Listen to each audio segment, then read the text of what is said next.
Welcome back to my YouTube channel, Ronch TV. Kung bago ka lang sa aking YouTube channel, don't forget to like, share, and subscribe. And hit the button bell below para ma-notify ka lagi sa aking mga bagong video na ina-upload sa YouTube.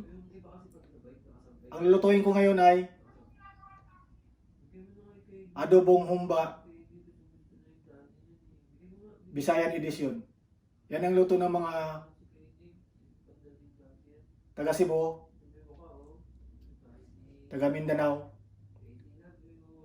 mga lutong Bisaya, Adobong Humba.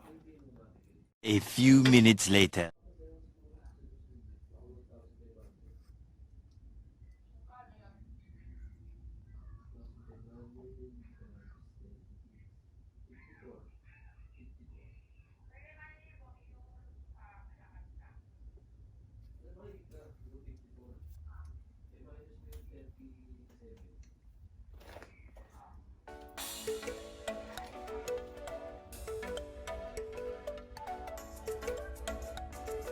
Ito yung mga ingredients ng Adobong Humba Bisayan Edition. 1 kilong karning baboy, 1 pirasong sibuyas, bawang, daon ng laurel, paminta, salt, vinegar, tuyo, at saka asukal. And then, gamitan ko siya ng pork cubes. So yan po ang ingredients ng Adobong Humba Bisayan Edition.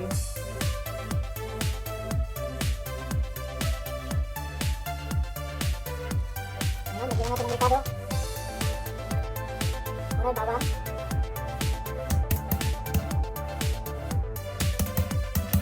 Bawang.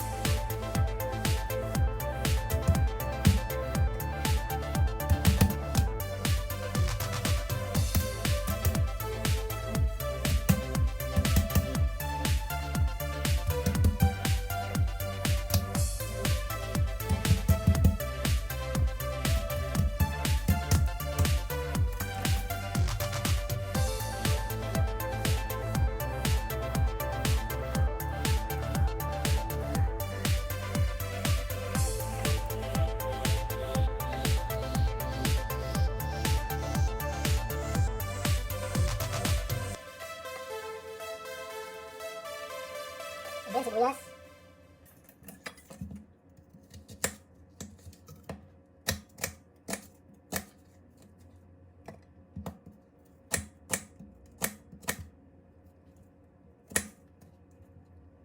Ayan na, yung sibuyas.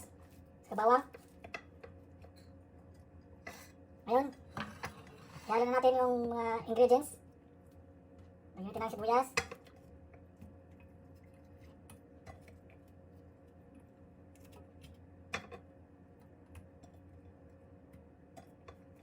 Din bawang.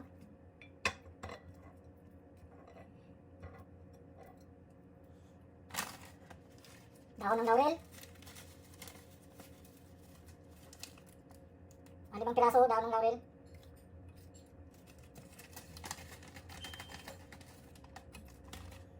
Then paminta.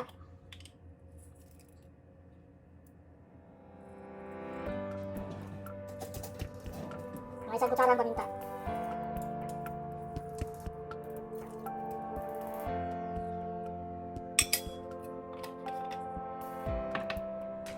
And then suka.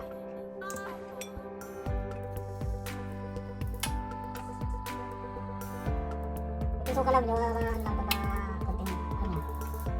Kasi mga 3 kutsara lang na suka.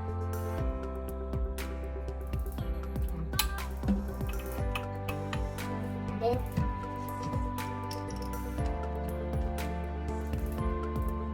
kalating asa ng toyo.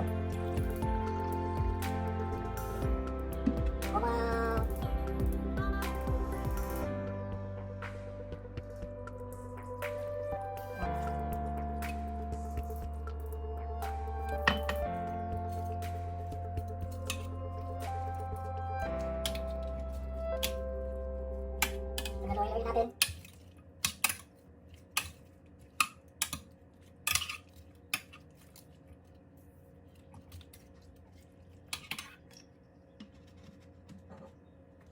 And then asin. Mas kunting asin. Ano lang, mga kunting asin, mga 1/4 kutsara lang. Sibayan na siya. May tuyo na. Yan, yan.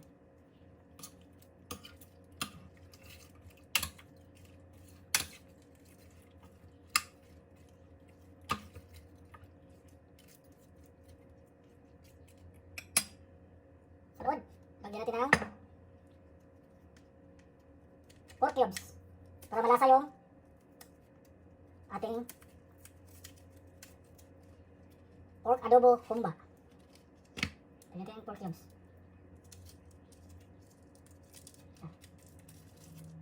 Ito ng pork cubes. Lagyan natin yung pork cubes. Lagyan natin sa side by side.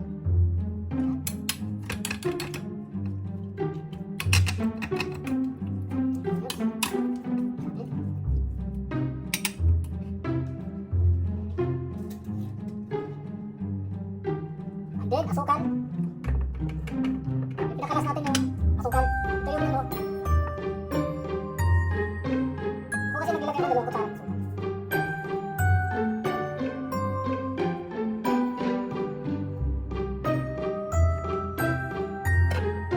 Ayan, yung ano natin.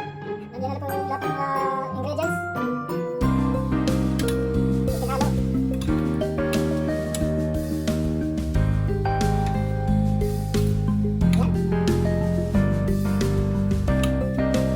Dito po siya.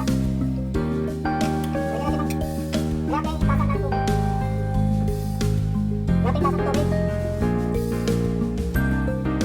Yan, dito po siya. Ating adobong humba. Paputuin natin ng 30 to 1 hour. 30 minutes to 1 hour. Yan na, ito na.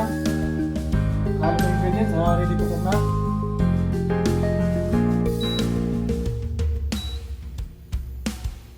Thirty to 45 minutes ang cooking time niya.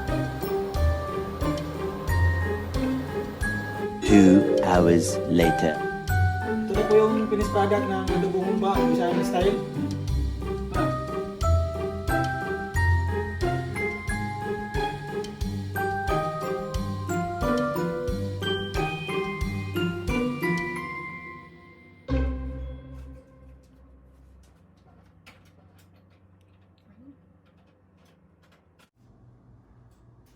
Thank you for watching. Sana nagustuhan nyo ang aking nilutong adobong humba. At manood kayo sa aking mga susunod na mga vlog, cooking vlog. Thank you for watching.